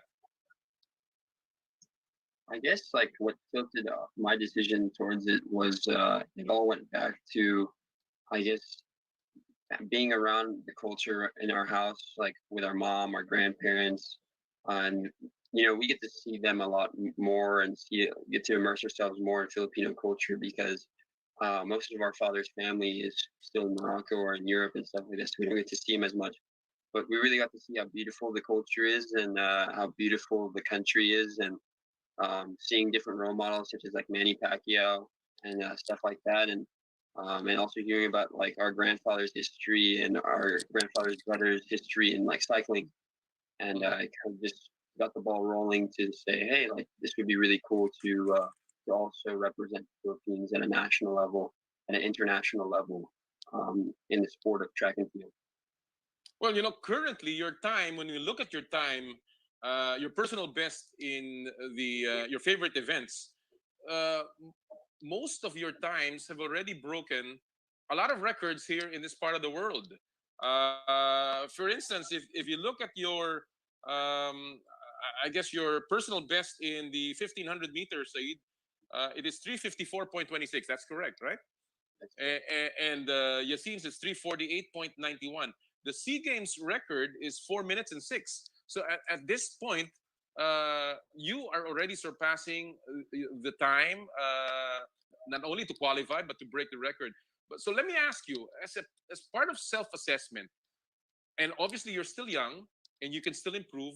Which areas of your running can still are you working on and can still have some room for improvement, Yassine? yeah. Well, running is such a I feel like a long term, like especially middle distance and long distance running. It's very long term focused. I feel like with a lot of different seasons, and I would say the improvement. Uh, the general improvement that I could say is just getting stronger and older, and in these times, back in the United States at least, and all over the world, races have been limited since the month of February and March in 2020. So um, you know the big focus has been just getting stronger. Um, overall over the the longer distances, and hopefully those can help for the shorter distances as well. And until the next time we compete, I think hopefully we can be even more ready than we were. Said, is there any part of your technique that you want to improve? Yeah, absolutely. I think in running, I think generally I want to get faster and stronger in all aspects, and not only that, but try to improve my racing, my mentality during races. I feel very confident in my abilities, but at the same time, like in order to reach the highest level of this sport, a lot of work needs to be done, and a lot of challenges have to be faced, and obstacles need to be dealt with. So there's still a long way to go, but I'm very excited to take up the challenge, and I'm very excited to work hard for it. Well, we are all Alright mga kaibigan, yan po yung parte ng ating panayam dun sa Garmali Brothers, si Said at si Yasin Garmali. Sayang at naputol tayo kanina. Susubukan po nating ihatid pa sa inyo yung karagdagang portion ng interview na yon next week. Mga kaibigan, doon sa mga nag-aabang sa NBA, nasa second quarter na po at medyo lumalamang na ngayon ang Toronto. Maganda ang laban, panoorin po niyo yan sa Signal TV. Doon naman sa mga nagtatanong po kay Yuka Saso, well, si Yuka Saso po ay lumalaban ngayon doon sa isang major championship sa Japan. Yung pong JLPGA Championship, ang tawag po doon ay Konica Minolta Cup, kung saan ito po ay magbibigay ng 200 million yen na total prize. 100 million pesos po yan mga kaibigan. At sa kasalukuyan, Yuka Saso is tied for second place in the third round. Siya po ay magti-tee off mga alas 11:50. In a few minutes po, magti-tee off na si Yuka Saso. So pagdasal po natin ang kababayan natin si Yuka na muling magtagumpay dyan sa Japan, dun po sa JLPGA Championship o yung Konica Minolta Cup. Alright? Okay. Well, ang dami po natin na pag-usapan at talagang hitik na hitik ang larangan po ng palakasan ngayong linggong ito. Magsama-sama ulit tayo next week. Mag-ingat po kayo. Ang dami pa rin pong mga kaso, pataas ng pataas pa rin po. Kaya patuloy tayo maghugas ng kamay, magsuot ng face mask at ng face shield, and of course, dumistansya para po tayo ay hindi magkahawahan.